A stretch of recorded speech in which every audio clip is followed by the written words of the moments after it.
15th century Europe, a pouch of pepper could be weighed in gold, and every thread of silk carried the shadow of intercontinental desire. Trade routes were narrow, dangerous, and expensive. Every middleman meant another markup. Every border meant another risk. And the key to untying this knot lay at sea. The overland and eastern Mediterranean routes were squeezed by politics and war. While merchants paid dearly, Europe's kingdoms hunted for safer, cheaper access to goods. The answer might be a sea route skirting an entire continent. On the banks of the Tagus, a small but determined kingdom, Portugal, fixed its gaze on the horizon. King Juan II had a clear aim: reach India directly by sea. This promised not only wealth, but maritime dominance. There was another hope: a legendary Christian ruler said to live in Africa, Prester John. If found, he could be an ally in Eastern trade and a counterweight to Muslim powers. Exploration meant diplomacy as much as commerce. In the summer of 1487, 3 vessels prepared to depart Lisbon: 2 nimble caravels, São Cristóvão and São Pantaleão, and a supply ship. On deck stood skilled pilots, sailors who could read the wind like a book. The mission: trace Africa's coastline to find its southern tip, then search for the waterway opening east. The exact head count for this voyage is unknown.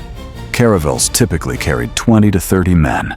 With 2 caravels and a supply ship, the total is estimated at roughly 50 to 70. The reason for the uncertainty is sobering. Most original records were destroyed in the Great Lisbon Earthquake of 1755. Compass, astrolabe, and the language of stars. The Portuguese did more than hoist sails. They conversed with winds and read the drift of currents. At landfalls, they raised stone crosses, padrões, to mark arrival and lay the first claims of a seaborne empire. August 1487. Bells ring in Lisbon harbor. Prayers are spoken. Lines are cast off. A small fleet of 3 ships slips from the Tagus into the Atlantic to pry open the door of a larger world. Progress down West Africa's shoreline is patient and precise. Each bay a lesson, each island a trial. Contacts with coastal peoples demand care. Every padrão set on shore inscribes another line on the map. The fleet works the continent's edge like lace, stitch by careful stitch. On Angola's coast, a sheltered anchorage, Porto Alexandre. The plan: leave the supply ship here and rendezvous on the return. It is the voyage's insurance policy. The caravels lighten and brace for the hard winds farther south. 8 December 1487. Walvis Bay, bare coast, tough seas, measured skies. As the fleet presses south, the waters grow stranger, the winds more stubborn. Then the sky splits. Violent storms wrench the ships from the coast and fling them into the open ocean. It is as dangerous as it is promising.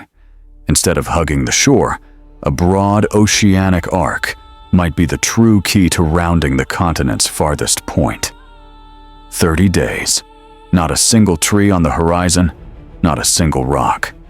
Only the breath of waves, the creak of rigging, and the stars of the firmament. Courage and seamanship are tested to their limits. After the tempests, the sea eases. When land returns to view, the map whispers a secret. The coast now bends to the northeast. This means Africa's southern extremity has been passed. Ahead lies a sea few Europeans have tasted, the Indian Ocean. 4 February 1488. Mossel Bay. In the search for water and provisions, tensions rise with local communities. Languages differ, intentions are unclear, distances are small.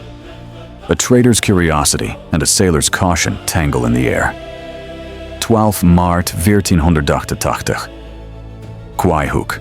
On a rocky point, a stone cross rises, the Padrão de São Gregorio. It is more than stone, a mark, a record, a witness. The simplest way to say, we came, we saw, we left a sign. Provisions dwindle, winds bite, hulls are tired. The officers hold a vote. The majority demands return. Dias still longs to push farther east, but prudence outweighs boldness this time. They turn for home.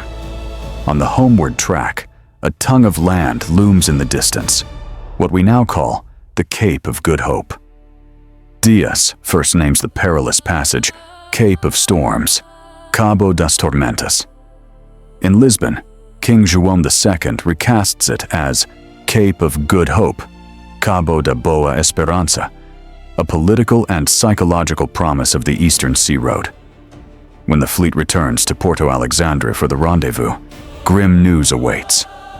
Of the 9 men left with the supply ship, 6 have been killed in attacks. The hull is worm-eaten and unseaworthy. The survivors salvage what they can, then burn the ship. 3 men are taken aboard the caravels. December 1488.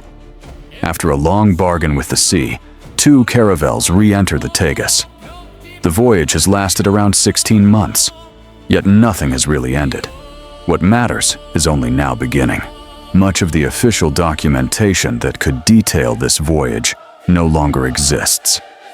The 1755 Lisbon earthquake, followed by tsunami and fire, consumed archives and libraries.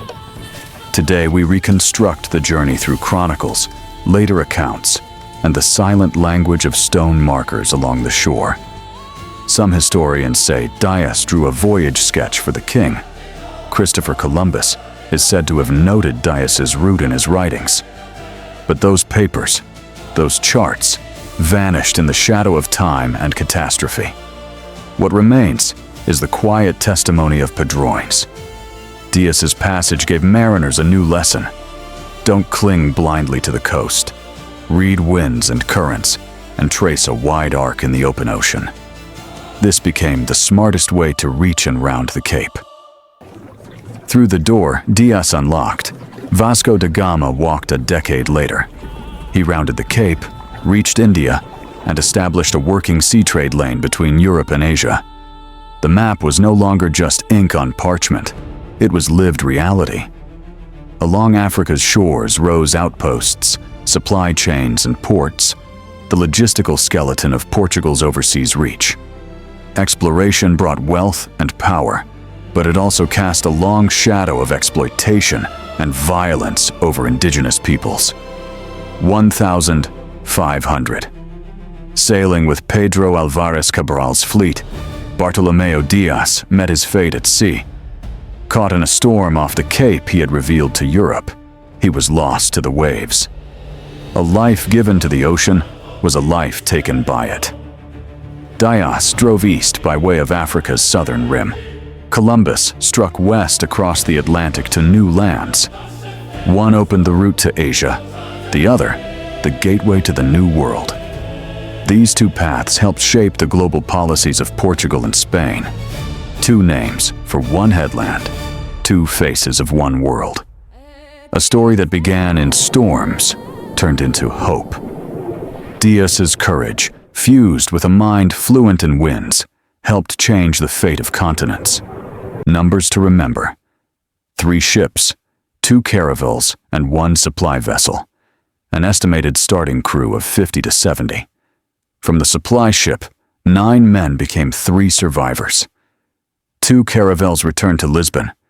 And remember, because so many records perished in 1755, some figures must be treated with care.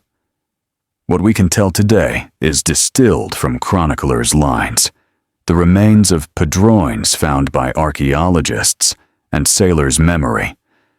From the ashes of lost archives, this story rises to remind us.